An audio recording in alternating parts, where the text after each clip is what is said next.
Hi, listeners. My name is Emily, and I am a student at the University of Illinois.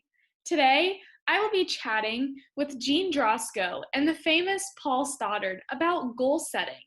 If you have any questions after today's podcast, please email us at acescareerservices@illinois.edu. Hi, I'm Paul Stoddard. I'm a senior lecturer in the Department of Agricultural and Consumer Economics. Thanks for listening. Today we're talking about one of my favorite topics, goal setting. You can change your life by learning how to be effective at goal setting. Hi everyone, this is Jean. We hope to shed some light on how goal setting can lead to career success. Thanks for doing this, Paul and Jean. As a student, how do I start? How do I decide which goals are the most important for me?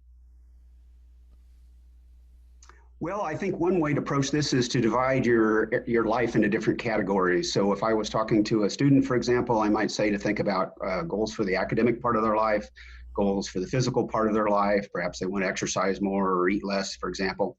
They might also think about goals for their family relationship. They might have goals for their social life, thinking about their relationships with people outside their family. They might have spiritual goals, for example. So if you think about different sectors of your life, sometimes that makes it easier to break these down into meaningful lists. Okay, how many goals in a theme is appropriate? I think one or two or three is sufficient. Sometimes people set too many goals and it's unrealistic and difficult to achieve, and then you don't get a good feeling when you are unable to achieve all that. So I, for example, in the different areas of my life, have one or two goals that I want to accomplish each year. It makes it manageable and keeps me focused on what I feel is most important. That's great advice. Jean, do you have anything to add to that? Yeah, Emily, before setting a goal, I like to think about what outcomes do I envision. If your vision is to have a corner office in a high-rise in Chicago, that's awesome, but there has to be concrete steps in between. So look at successful people maybe on LinkedIn and what they did in their career journey to know what it looks like. Did they go to grad school? Did they start as an IT analyst and work their way up to manager and then senior manager? So by creating a realistic understanding of the background of successful people, you can form a self-strategic plan. Now that I know where I want to be in the future, how do I make sure that I get there?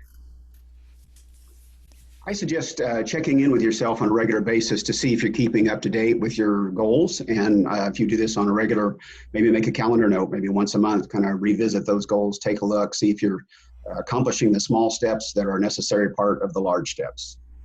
I think it's also important to think about being honest with yourself, what you want to change, and also to ask yourself if this is really your goal. Sometimes people have goals that are really more actually the goals of their peers or their parents or their goals that they realize that people have for them. If the goal is truly your own, you're likely to achieve it. If the goal really is a goal that somebody else has put on you, in a sense, it's less likely that you'll be successful. Yeah, Paul, you're right on spot. Sometimes working with students, they're shocked that their first career idea has changed, but I just want to assure them that that's normal. 45% of students change their major at least once. And that's natural because as a student's exposed to more information and as they grow as a person, they realize that there are more options than, let's say, lawyer, doctor, engineer. So as a student grows, the career interests will solidify. And new career goals may mean you just need to reevaluate. New career interests, may mean you need to reevaluate your goals. So, what are some steps in making these goals? I like to use Zig Ziglar's steps to making goals. And if a person were to go to YouTube and put in Zig Ziglar goal setting, you'll find some wonderful videos, short to the point. He talks about how important it is to write down and clearly identify goals. Research shows that things that are written down tend to stay in the front of our mind much better than things that are merely verbal or just thoughts. It's important to set a date on when you hope to accomplish this goal. You have to identify obstacles that are in your way and how you'll get around those. If there were no obstacles, you might have achieved it already. You need to spell out the people or groups that you'll have to work with. Very often in goal achievement, you're going to need the help or assistance of other people or information from other people. you have to identify what you need to know. So Gene's example, if you're thinking about going to grad school, you might need to find out exactly what do I need to do, when do I need to take the admissions exam, et cetera. Then you need to develop a plan of action, actually write that down, and break the big goals into small steps that you need to achieve along the way. So take that large task and break it down into smaller parts, put dates on those, et cetera. And then lastly, I think it's really important to write down why you want to get there, to do some soul searching and ask yourself what this goal achievement will do for you. Maybe it's for different aspects of your life, if that will make you feel better about yourself, it will help career success, etc. And just to capitalize on that, I'm going to give an example to make that a little bit concrete. Let's say that you have a goal to get an internship. I would suggest you make an Excel spreadsheet with the list of internships that you're interested in, and then another column with the due date for the application, and another column with the date you applied, and adding any names of contacts and maybe information about interactions you've had, like for example, met after a class presentation, and then the date you should hear back from the employer, etc. And then this way you can easily visualize your goals, and months later you'll still have the information at your fingertips. So if you need to write a thank you note, you'll be able to recall everything that you discussed, and it just keeps you really organized and ready to achieve your goal. Thank you for that example. Paul, do you have any last thoughts? Well, I do. It's the case for everybody that resources are scarce, and time is very often the scarcest resource. When you set a goal, very often the time that is necessary to achieve that goal is going to have to come from something else. And so very often I try to take the time to reflect on what I'm willing to give up to achieve that goal.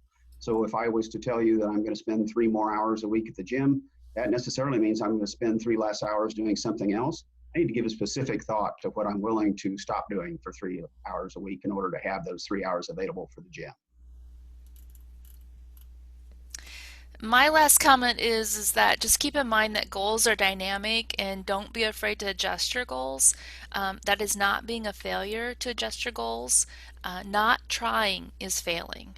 Trying and saying this isn't working for me is self-awareness. A recruiter once told the students, "Don't ever be ashamed of trying something hard and getting your butt kicked." Actually, they probably said something a little bit more graphic than that, but since this is being recorded, I won't say that. But anyway, be proud, and be proud you tried something hard, and then figure out what you were meant to do and move on. I think that's a great advice. And you don't want to look back in life thinking, "I wish I tried." Try it and then adjust if it isn't for you. This was great advice for me, and I hope that the listeners got that too. If the people listening have any additional questions, please reach out to us at acescareerservices@illinois.edu.